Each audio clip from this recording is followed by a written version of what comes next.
All right, so we are going to start looking at the tools that are used in the lab.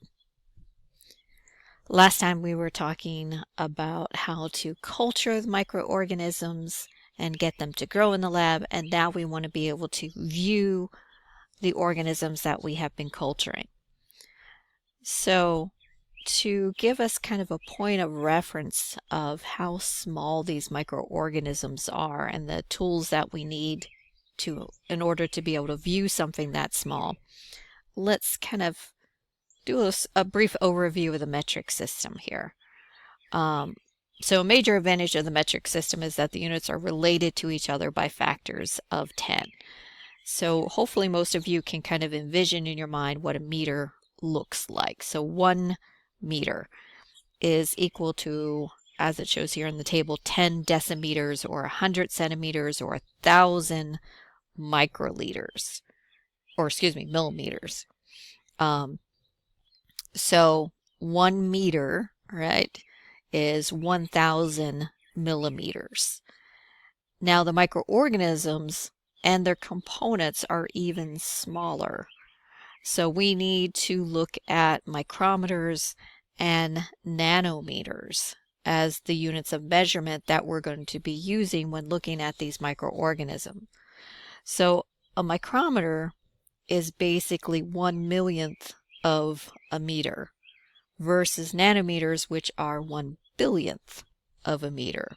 So hopefully that kind of gives you some idea of what we're looking at. And to help you a little bit more, let's look at kind of some references here. So it says yeasts are generally 3 to 4 micrometers. So here, everything in this kind of yellow or orangish bar represents organisms that you can view or structures that you can view under a microscope. So this first section here is what's called the range of light microscopes.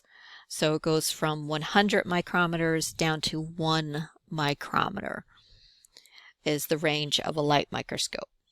So that includes the yeast that we were just talking about. So Saccharomyces, the single-celled yeast here, red blood cells. Giardia is a protozoan, a single-celled organism. And even bacteria such as E. coli, you can resolve using the light microscope. If we want to go further, right, so below that is the electron microscope. So below 1 micrometer, so now we're down into nanometers, right? So 1/1,000,000th of a meter there. It can resolve images from 1 nanometer up to 200 nanometers big. So we're getting down to some of the smallest of the bacteria, but now you can also see viruses. So viruses really we will not be able to see in the lab using a light microscope. You can only really view them using what we call an electron microscope.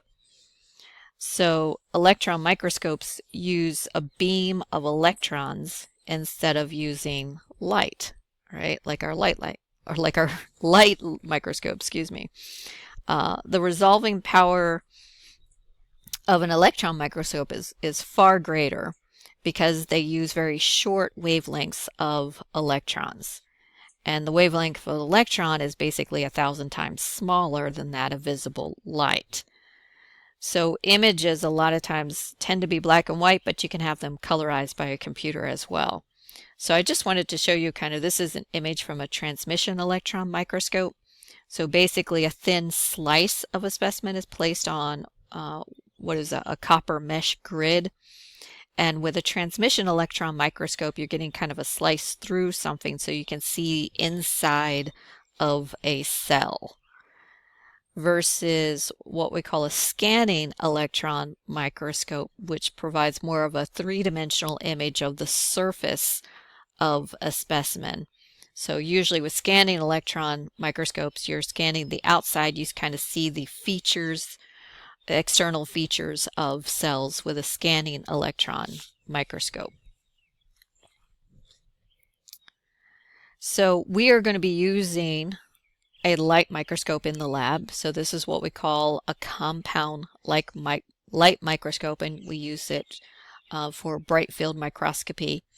I'm not going to talk too much here about the microscope, but we'll go through all the different parts of the microscope and how to focus properly with the microscope during the lab session.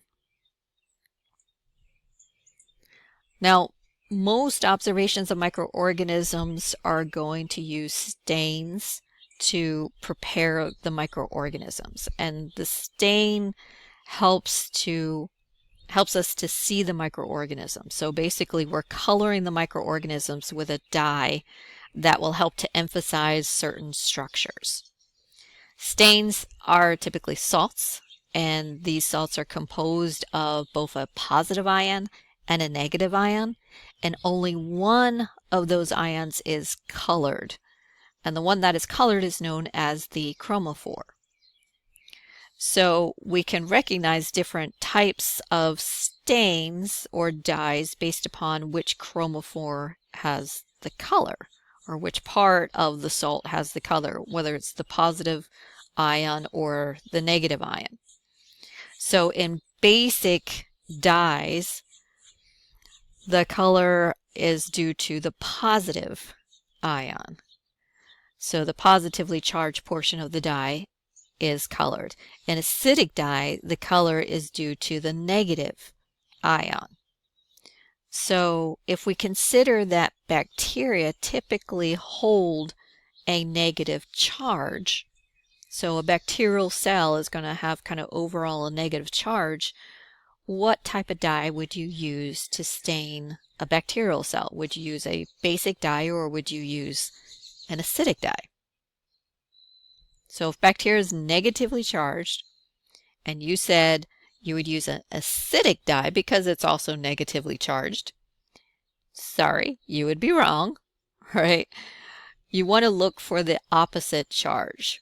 So remember kind of the rule that opposites attract each other. If you've ever tried to force two magnets together, there's different poles to a magnet, and you can't force the two negative ends of a magnet together. You always have to flip the magnet over and it will be attracted then.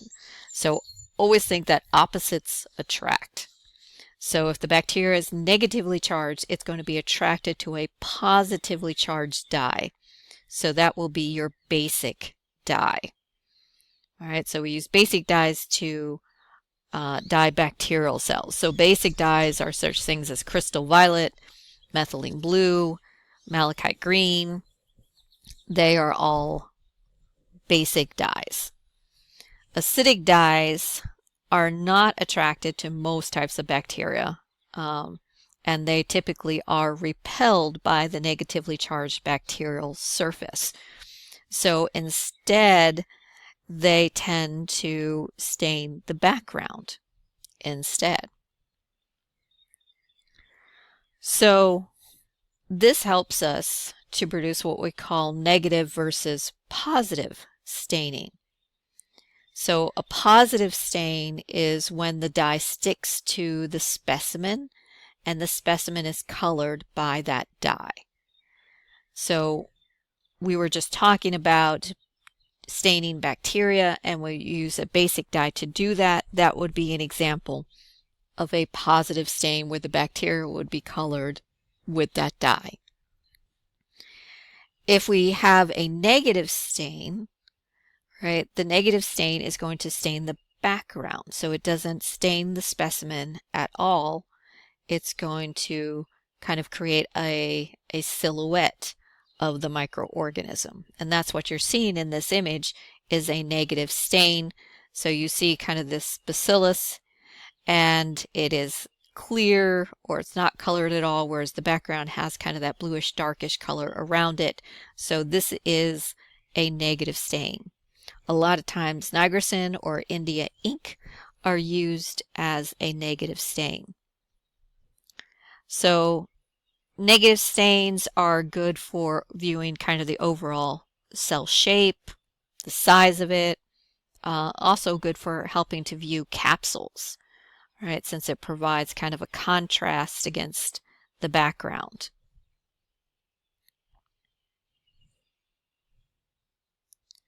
So we're going to talk about a few more different types of staining procedures. So a type of positive stain is what we call simple staining. And simple stain is basically an aqueous or alcohol solution of just a single, typically basic dye. And the primary purpose of a simple stain is to highlight the entire microorganism so that you can see the cell shape, and maybe you can see some basic structures inside of the cell that could be visible using that dye.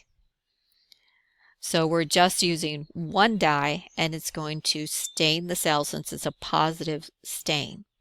And it doesn't matter if it's a pure culture or if it is a mixed culture, all the cells on the slide should be stained the same color. And so as you can see in these images, we've got a crystal violet stain and a methylene blue dye that has been used on these two different samples. And the specimen is stained. You can kind of see the shape of the specimen,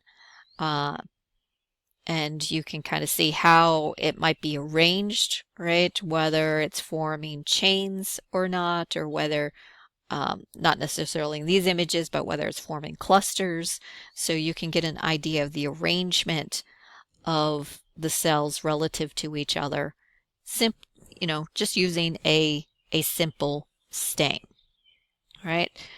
So we've talked about basic and acidic dyes that can be used depending upon the organism that you're looking at and whether it's positively or negatively charged.